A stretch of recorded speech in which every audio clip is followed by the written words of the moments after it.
We'll take all the rest we can get on Thursday and Friday from this weather because I see 3 storms coming in the next 9 days. It's meteorologist Joe Martucci here. Good to be with you.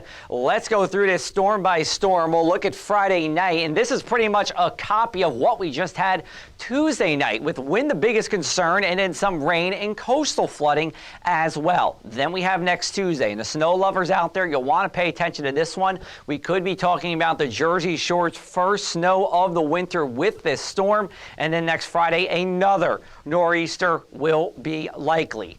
Here's a look at our futurecast. We are sunny and bright for today. It's actually a mild day as well.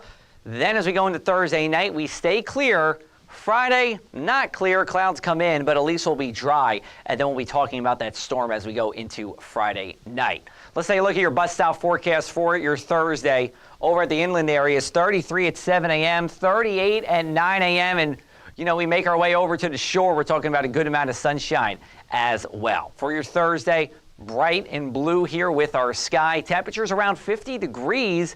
Yeah, I know it's the middle of January, and when you get to 50, it might feel like spring a little bit. That's what we'll have as we go into your Thursday. And then Thursday night, lows just below 32 degrees for Hamilton in the inland areas, Brigantine in the shore at 35 with a clear sky. And then for Friday, we're around 50 degrees everywhere, dry during the day, storm coming up as we go into the night. And let's take a look at those storm threats for you on our Friday night. Wind damage is my biggest concern again here. Expected in spots with power outages likely for a few of us. Flooding rain, I did bump down from a moderate to a low when you compare the last storm with this one.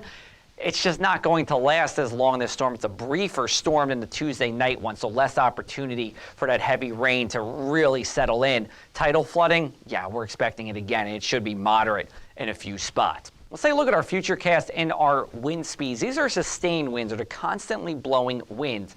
We take a look at 9 o'clock on Friday. Rain's entering the area. Should enter between 7 to 9 o'clock. And it's a strong wind out of the southwest. Winds will howl as we go into our Friday night here. Sustained winds 25, 30, 35 miles an hour. Maybe, just maybe, we get to 40 miles an hour sustained. That's tropical storm force here. So it's a howling wind. Picture what we just had on Tuesday night. Paste it into Friday night. That's pretty much what we got here. Rain will end between 4 to 6 a.m. on Saturday. Winds will lighten around that time as well. But it's still a gusty day Saturday, just not those extreme winds like we'll have as we go into our Friday night across the area here. Saturday should be a fairly bright day as well. But show you our winds a half-mile high. I've been showing you this over the past couple of weeks here because this is a good indicator of what we can see at the surface.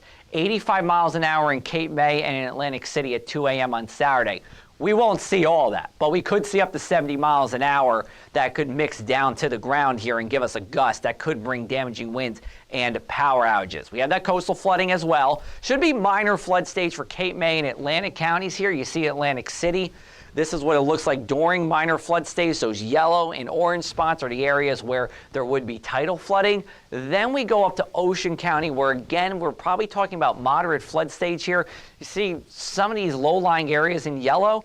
That's getting onto the 72 bridge going out to the mainland here to Stafford Township. That could flood here. It's going to be difficult driving around LBI Saturday morning, especially between 7 a.m. to 1 p.m. Following that, it gets cold. From January 18th to the 24th, we have a 54% chance of being above average, just a 13% chance of being below the average here. And that's going to mean high temperatures in the 30s, maybe even some days below 32 as well. And in fact, if we look at our inland 7-day forecast, we go to the end of the 7-day here. How about 29 for Wednesday? We'll update you on that as we go forward in time.